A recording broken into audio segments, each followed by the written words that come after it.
तो जो कहानी मैं आपको सुनाना चाह रहा हूँ एक रियल कहानी है, और मेरी सबसे बड़ी चिंता अपने बच्चों को लेकर, आपको लेकर वही रहती है। मैं जब भी कोई कहानी सुनाता हूँ नाम, जगह, वो सब बदल देता हूँ ताकि किसी की प्राइवेसी पर हमला ना हो। सबकी राइट टू प्राइवेसी है ना। एक बच्चा था जिसको मैं जानता हूँ, बचपन से जानता हूँ, बहुत ही जबरदस्त आर्टिस्टिक बच्चा, म्यूजिक का उस्ताद।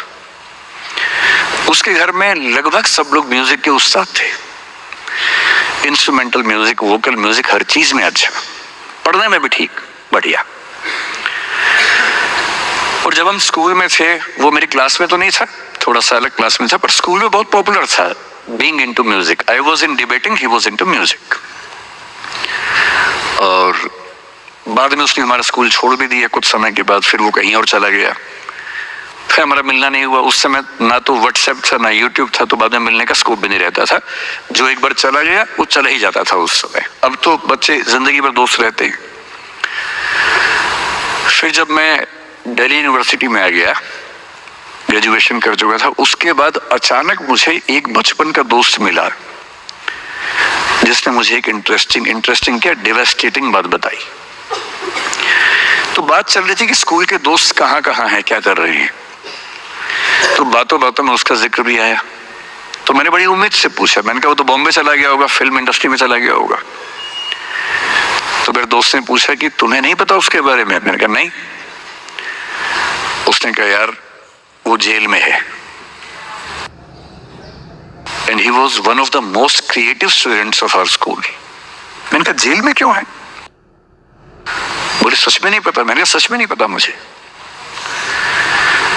बोले वो ग्रेजुएशन करने के लिए जब गया तो पता नहीं क्या हुआ, उसकी थोड़ी संगति खराब हो गई। बैड कंपनी जिसको हम बोलते हैं, जो इस उम्र में अच्छी लगती है, वही वाली। तो कॉलेज लाइफ में थोड़ी बहुत बैड कंपनी सबकी होती ही है, हल्की फुल्की होती है, एक सामान्य बात है। अच्छा, बच्चा बच्चा ना रहे ये भी तो अच्छी बात है ना। थोड़ा बचपन तो जीना भी चाहिए, थोड़ा शरारतें करनी भी चाहिए, पर किसी किसी का दुर्भाग्य होता है कि ज्यादा हो जाता है। उसके साथ ऐसा हुआ। उस सब प्रोसेस में उसको ड्रग्स की आदत लग गई। और ड्रग्स की आदत, ड्रग्स एक ऐसी चीज है, एडिक्शन ऐसी चीज है कि उसमें वन वे रास्ता होता है, टू वे नहीं होता है। आप जा सकते हैं, वापस नहीं आ सकते।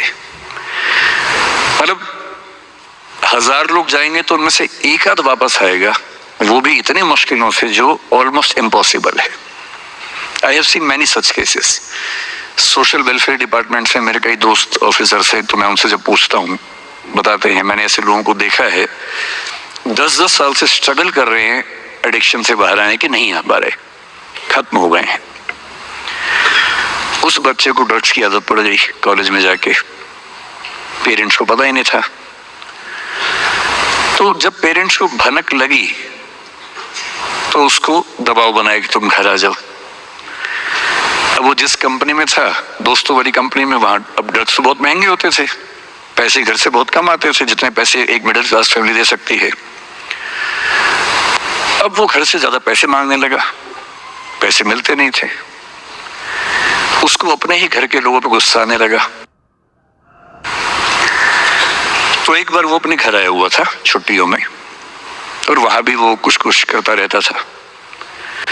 उसके पेरेंट्स ने उसको बहुत समझाया कि बेटा ऐसा मत करो। और एक दिन इस बात पे झगड़ा बढ़ गया। भैया पेरेंट्स की चिंता समझेंगे आज से 30 साल बाद, जब आपके बच्चे इस एज में होंगे ना, आपकी नानी मर जाएगी उस समय। नानी मरना एक मुहावरा है, इसका मतलब बहुत चिंता में रहेंगे उस समय आप। और उस दिन पता नहीं क्या हुआ, एक झगड़ा हुआ, क्योंकि जो एडिक्शन के शिकार हैं उनका दिमाग उनके कंट्रोल में नहीं होता है। यहाँ तक कि जो ड्रिंक करते हैं, ड्रिंक एक लेवल से ज्यादा कर लें तो दिमाग कंट्रोल से बाहर निकलने लगता है। ड्रग्स में तो ये एलिमेंट बहुत ज्यादा होता है। और आधी रात को उसने क्या किया, उसने अपनी फैमिली के 5 लोगों का मर्डर कर दिया। मर्डर। उसने खाने में जहर मिलाया, लगभग सब लोग उससे मर गए। एक मेंबर नहीं मरा क्योंकि उसने खाना खाया नहीं उस दिन, तो उसको उसने अलग से मारा। और ये बात है जब उसकी उम्र लगभग 17-18 साल की थी या 19 के आसपास रहा होगा। उसके बाद वो जेल गया। मुझे उसके बाद से पता ही नहीं कि क्या हुआ, फांसी हुई या उम्र कैद हुई या क्या हुआ, ना तो मुझे पता है ना मैं इंटरेस्टेड हूँ जानने में। मैं उसका नाम हम सब जानता हूँ एंड 1-2 क्लास स्कूल में ऐसी थी कि वो हम आसपास थे, जानते थे, पहचानते थे एक दूसरे को। मेरी सबसे बड़ी चिंता ये होती है बच्चों को लेकर कि किसी भी गलती से वो ड्रग्स में ना चले जाएं। आप सबसे रिक्वेस्ट कर रहा हूं हाथ जोड़ के, कुछ भी कर लेना, ये मत करना। बदमाशी करो, शरारत करो, थोड़ा इश्क विश्क होगा करो, कोई दिक्कत नहीं। किसी को चीट मत करना, ड्रग्स में मत जाना, क्योंकि इन रास्तों पे जाने के बाद वापसी का रास्ता नहीं है, पूरी जिंदगी खत्म हो जाती है। एक शायर ने कहा है, बस एक कदम गलत उठाता राहे शौक में, राहे शौक का मतलब शौक के रास्ते पर चल पड़े थे, बस एक कदम गलत उठाता राहे शौक में, मंजिल तमाम उम्र मुझे ढूंढती रही। मेरी मंजिल जिंदगी भर मुझे ढूंढती रही, कहां चला गया?